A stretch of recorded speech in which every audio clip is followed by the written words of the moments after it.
जय श्री कृष्णा दोस्तों। एक सेकेंड। जय श्री कृष्णा दोस्तों हम अपने पीजीपी के लेक्चर को कंटिन्यू करते हैं और आज फिर अपने जो सेक्शन 36 हमने लास्ट लेक्चर में पूरा किया था, 37 पढ़ रहे हैं। 37 में हमने 9 पॉइंट कवर कर लिए थे। एक बार क्विक बता देता हूँ आपको। सेक्शन 36 सॉरी अभी 37 तो हमने शुरू किया नहीं। 36 में जो हमने 9 पॉइंट्स कवर किए, insurance for premium for insurance on health of employ मिल जाएगा, बोनस और कमीशन टू एम्प्लॉय मिल जाएगा लेकिन पेमेंट होनी चाहिए उसकी, इंटरेस्ट ऑन बोरोड कैपिटल मिल जाएगा लेकिन वो पैसा जो आपने बोरो किया ना वो बिजनेस के लिए यूज़ में होना चाहिए। अगर पार्टनर को अगर एक फर्म पेमेंट कर रही है इंटरेस्ट का तो 12% से ज़्यादा नहीं होनी चाहिए। ठीक है। उसके बाद फिर discount on zero coupon bond, भैया 80 रुपये लेके 100 रुपये आपको लौटाने हैं, 20 रुपये एक्सेस का लॉस है तो उसको आप 5 साल में ले लेना। मतलब 5 साल नहीं, जितने साल के लिए जीरो कूपन बॉन्ड है ना, over the life.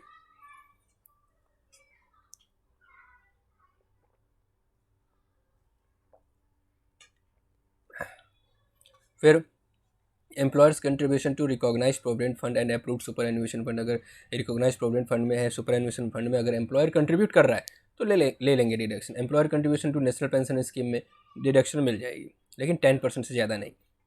Employers contribution towards an approved gratuity fund approved है, मिल जाएगी लेकिन 43B का कंडीशन है। 43B में ये कहता है कि भाई पेमेंट होनी चाहिए एक्चुअल। ठीक है ना। Employees contribution towards staff welfare scheme, मतलब जैसे PF, ESI, ग्रेचुटी और ये सुपर एन्यूएशन फंड, इन सब की एक्चुअल पेमेंट होनी चाहिए तभी डिडक्शन आपको मिलेगी। वो भी ड्यू डेट, इनकम टैक्स का रिटर्न का ड्यू डेट नहीं, जो उन एक्ट में, PF एक्ट में जो ड्यू डेट है पेमेंट का, उससे पहले अगर आपने पेमेंट कर दी ना तो आपको डिडक्शन मिल जाएगी। जैसे इस महीने मुझे 15 को PF की पेमेंट करनी थी, 15 की जगह मैं 16 को कर रहा हूँ तो उस महीने का खर्चा हमको डिसअलाउ हो जाएगा।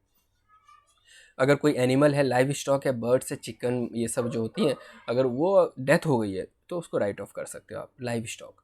अब हम आगे पढ़ने जा रहे हैं बैड डेट्स। बैड डेट्स का मतलब क्या होता है? आपने अकाउंट्स में सुना होगा, डेटर्स आपको पैसे नहीं दे रहे वो आपके बैड डेट्स हो गए। सर जो पैसे मिलेंगे नहीं, बैड डेट्स हो गए तो बुक में तो उसको आप ख़त्म करोगे ना, लेकिन बैड डेब्ट का डिडक्शन आपको तभी मिलेगा जब आपने उसकी इनकम रिकॉग्नाइज की हो पहले, है ना। पहले आपने उसको डेटर रिकॉग्नाइज किया हो, आपने इनकम उसको मान लिया हो, आपने एंट्री कर क्या करी होगी, debtors account debit to sale credit हो गया ना, सेल की इनकम आपने मान ली है, डेटर्स को आपने एसेट मान लिया, तो ही आप उसको बैड डेब्ट क्लियर कर सकते हैं, मतलब डिक्लेयर कर सकते हैं, उसकी डिडक्शन मिल जाएगी। Amount of any debt or part is allowable है deduction subject to the following condition, लेकिन कुछ कंडीशन है। The debt has been taken into account in computing the income of the SSC, वही वाली बात है जो पहले वो इनकम की तरह ट्रीट किया गया हो, जिस समय आपने उसको इनकम मान लिया। अगर इनकम मान लिया है तो फिर अब आप डिडक्शन ले लो, आपको पैसा नहीं मिल रहा। ठीक है ना। Now B, it has been written off, it has been, just a second, it has been written off as irrevocable in the accounts of SSC for that previous year. आपको अकाउंट में मेंशन करना पड़ेगा, आपको entry करनी पड़ेगी, bad debts account debit to debtors. Irrevocable बना दिया आपने ना, डेटर खत्म कर दिया अपने बुक्स ऑफ अकाउंट में, तो आपको डिडक्शन मिल जाएगी। Adjustment at the time of recovery, लेकिन मान लो बैड डेब्ट अब रिकवर हो गया है, बैड डेब्ट रिकवर हो गया तो फिर भैया टैक्स का मिल जाएगा, है ना, इनकम हो जाएगी आपकी। तो बैड डेब्ट is ultimately recovered is less than the difference amount the amount of date and bad debts allow the deduction such deficiency deductible in the previous year means the ultimate recovery is made, तो आपको उसकी deduction मिल जाएगी। Conversely where the डेब्ट ultimate recovered is more than the difference between the amount of date and that डेब्ट allow deduction such excess amount will be chargeable to tax in the year of recovery. अगर recover हो गया और आपने already उसका deduction claim कर लिया, खर्चा आपने क्लेम कर लिया और आपको पैसा मिल रहा है, तो यार अब आपको इनकम कंप्यूट करेंगे, इनकम मानी जाएगी और टैक्स देना पड़ेगा। नाउ फैमिली प्लानिंग एक्सपेंडिचर, मतलब फैमिली प्लान करने के लिए जो खर्चे कि भी शादी करो, 2 बच्चे हो, हमारे 2 टाइप का जो कॉन्सेप्ट है फैमिली प्लानिंग का ना, उसको पहले प्रमोट किया गया था। उसके लिए फिर अगर आपने उस पर कोई खर्चा किया है या कंपनी ने कोई ऐसा खर्चा किया है ना उस चीज़ के लिए, तो 5 इक्वल इंस्टॉलमेंट में क्लेम कर सकते हैं। फिर आगे बढ़ते हैं। Banking cash transaction tax and security transaction tax and commodities transaction tax, these taxes are deductible under section 36, but security transaction tax and commodities transaction tax are deductible only if the assessee is a dealer in security or commodity derivative। मतलब assessee का काम ही है securities में काम करना, derivative में deal करना, तभी वो एसटीटी सिक्योरिटी ट्रांजैक्शन टैक्स और कमोडिटी ट्रांजैक्शन टैक्स का खर्चा ले सकता है। अगर मैं इंडिविजुअल हूँ, मेरा काम नहीं है, मैं एज ए इन्वेस्टर काम करता हूँ, तो मैंने अगर एसटीटी पे किया है, सिक्योरिटी ट्रांजैक्शन टैक्स मैंने पे किया है, तो मुझे डिडक्शन नहीं मिलेगा। लेकिन जो असेसी है वो कंपनी है, उनका काम ही यही है, डीलर है इन सब चीज़ों के लिए, तो उनको ये डिडक्शन मिल जाएगा। आगे बढ़ते हैं। Now we are moving ahead towards section 37, that is general deduction. First of all, you have to think, sir, what is general deduction?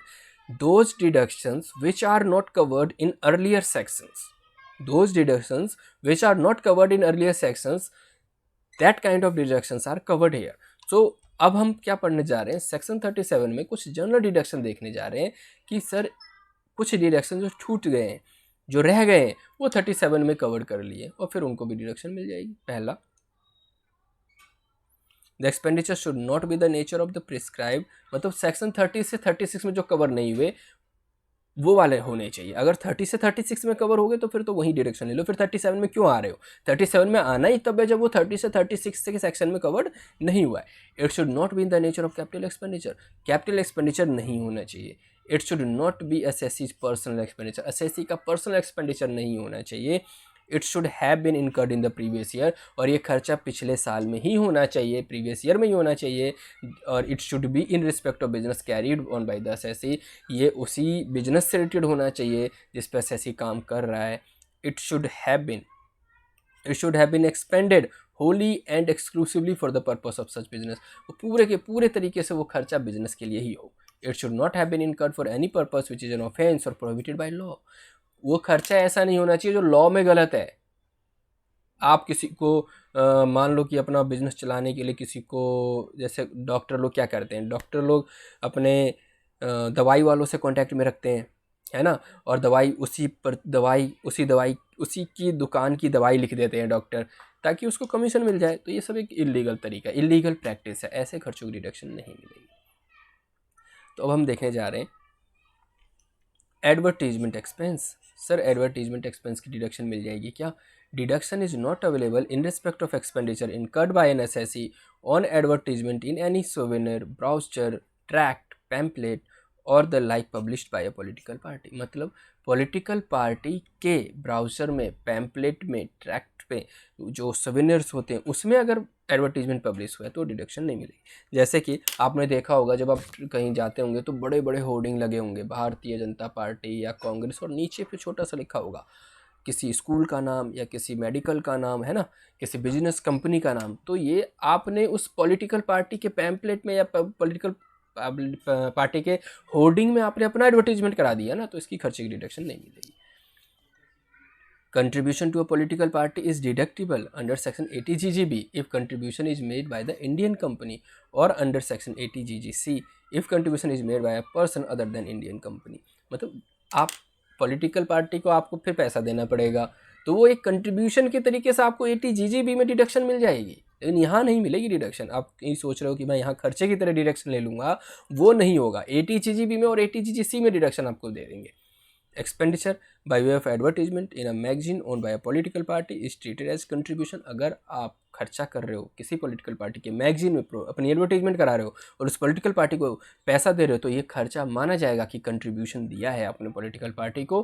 Contribution to a political party for the purpose of section 80 GGB but not for the purpose of 80 GGC, लेकिन 80 GGC के लिए नहीं माना जाएगा। In other words, advertisement expenditure in a magazine owned by a political party is deductible under section 80 GGB if the tax payer is an Indian. अगर Indian company political party के magazine में काम अपना एडवर्टीजमेंट कराती है तो deduction मिल जाएगा, but the same is not deductible under section 80 GGC if the tax payer is a person other than Indian company. लेकिन अगर इंडियन कंपनी को छोड़ दें, उसके अलावा कोई बंदा है और पॉलिटिकल पार्टी के मैगजीन में एडवर्टीजमेंट करा रहा है, तो उसकी डिडक्शन उसको नहीं मिलेगी। ये हमने एक स्पेशल डिडक्शन देखा जो एडवर्टीजमेंट एक्सपेंस को लेकर था। नाउ नेक्स्ट है अपना स्पेशल डिसअलाउंसेस। अब हम क्या देख रहे हैं, डिसअलाउंसेस की बात कर रहे हैं। द फॉलोइंग, अभी तक हम डिडक्शन देख रहे थे, ये डिडक्शन मिल जाएगा, लेकिन अब देख रहे हैं अब आपको डिडक्शन नहीं देंगे, डिसअलाउ कर देंगे अगर आप कंडीशन फॉलो नहीं करते हो। तो क्या है सर वो special disallowances? The following expenses given by section 40, 40A, 43B are expressly disallowed by the act while computing income chargeable under the head PGBP. PGBP में कुछ सेक्शंस हैं जिसने स्पेशली बताया है कि अगर हमारी कंडीशन को फॉलो नहीं किया तो आपको डिडक्शन नहीं देंगे। वो कौन से 3 सेक्शन हैं? Section 40, 40A and 43B। अभी तक हमने जो पढ़ा है वो हमने सारे डिडक्शंस को कवर किए हैं, लेकिन इन 3 सेक्शंस में हम पढ़ेंगे सर डिसअलाउ हो जाएगा, डिडक्शन नहीं देंगे। तो ये 3 इंपॉर्टेंट सेक्शन है जो हम कवर करेंगे अपने नेक्स्ट लेक्चर में, और सीखेंगे कि कौन कौन से ऐसे खर्चे हैं जो डिसअलाउ नहीं होते। दोस्तों, अगर अभी तक आपने चैनल सब्सक्राइब नहीं किया तो प्लीज़ कर लीजिए, अपने दोस्तों से भी शेयर कीजिए। और दोस्तों, मिलते हैं नेक्स्ट लेक्चर में इन डिसअलाउंसेस को सीखने के लिए। तब तक के लिए गुड बाय फ्रेंड्स।